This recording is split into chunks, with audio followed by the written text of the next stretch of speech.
Ustazımın da bir Saudi Arabistan'da bir bayut yaptıkken bu baynaki bir ailesi veken inek tıpak. Bu ailesinde bir Hindoneziyalık bir balı bakıcısı veken. Küllerinin ötüşü bilen bu bayının ayağı kazakıp gitipti. Bu bay helaki küçük balasını xeverleş için yeni bir katım öğünleşke doğru gitti. Şunun olan bu bay kimni öğünle dep karısa balası helaki Hindoneziyalık hizmetçisi bilen nait ilik tıpak. Moş Hindoneziyalık ayalma Müslüman boğan diken moş ayalların öğünle dep moş ayalların öğünlüptü. Öğlengendikken bu ikisi nait çıkışıp nait inek tıpak ötepti.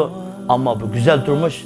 Uzun sürmegen alda hele bay kazakıp ketdi. Kazakıp ketgenden keyin bu bayninki mal mulkini hemmeni kazıqanга sunuptu. Sungandan keyin bu bayning bir balası şu ayalı boğanlıqdan hele ayalga 25 milyon real etrafida, yani ki hazır dollarga desek 5 milyon dollarga kadar miras tegipti. Bu ayalninki nasibisiga bayning ufqilari va tuqqanlari azroq qarshi chiqqan bo'lsa-mu, ammo amalga oshmabdi. Shuning bilan bu ayal hele o'ziga kelgan tegishli mirasini elib davlatiga qaytib ketibdi. Shuningdan bir mezgil o'tgandan keyin hele bayning ufqisi Indoneziya davlatiga sayohatga beribdi. Akisining ayolini bir yo'qlab ketish maqsadida akisining ayolini izlab beribdi. Basa hele ayol shu koni kapista şu namratchilikda o'ltirgan. Voy bu sizga buning bo'g'ini, bu siz mashinchilik pullarni olib ketgandingiz, bu nima ketdi bu pul deb so'rab. So'g'andan keyin hele ayol men sizga shu pulni ko'rsatay deb olib bir necha qavat keldigan cho'ng bir binoni oldiga olib. Hele bayning ufqisi beshini ko'tarib qarg'udak bo'lsa, u binoda akisining ismi yozig'liq bir vaqfi binoligini ko'rib hayron deb. Bu nima ish deb so'g'anda hele ayol bu akingizning vaqfisi.